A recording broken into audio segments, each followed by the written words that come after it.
அன்று காதல் பற்றியது, இன்று அவர் கண்ணம் கிள்ளியது. அப்புறம் அவள் புருஷன் வந்து விட்டான். எடு கட்ட கழிய எவ ஓடுற நீனே இங்கதானே வந்தா ஆகணும். வா வா வச்சுக்கிறவன் அப்புறம் எட்டியா பாக்குற நீனே இங்கதானே வந்தா ஆகணும். ஐயையோ ஆந்தனே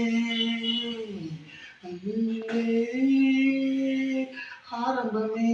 ஐயோ என்னையா பண்ற நீனே? இல்லையே என்ன பண்றது தெரியலையே. அந்த பாட்டிலே பாடுறாங்கல்ல, காசு இல்லைங்க. அளவு எல்லாரும் கூகுளில் போய் கேட்குறாங்கல்ல, எல்லாமே கூகுளில் போய் செக் பண்ணுறாங்க தெரியுது. காசு கேட்டால் வராமல் இருக்கும். நான் கேட்குறேன் பாருங்க, கூகுளில் கூகுள் பே பச்சை ரமேஷுக்கு ஒரு 1000 ரூபாய் பணம் அனுப்பிடுங்க. ஐயோ உனக்கு அறிவுங்கிறது இருக்காயா உனக்கு? அதுல போய் கேக்குற எப்படியா வரும்? நான் உனக்கு ஒரு 2 ரூபா அனுப்பியிருக்கேன், வந்திருக்கான்னு பாரியா?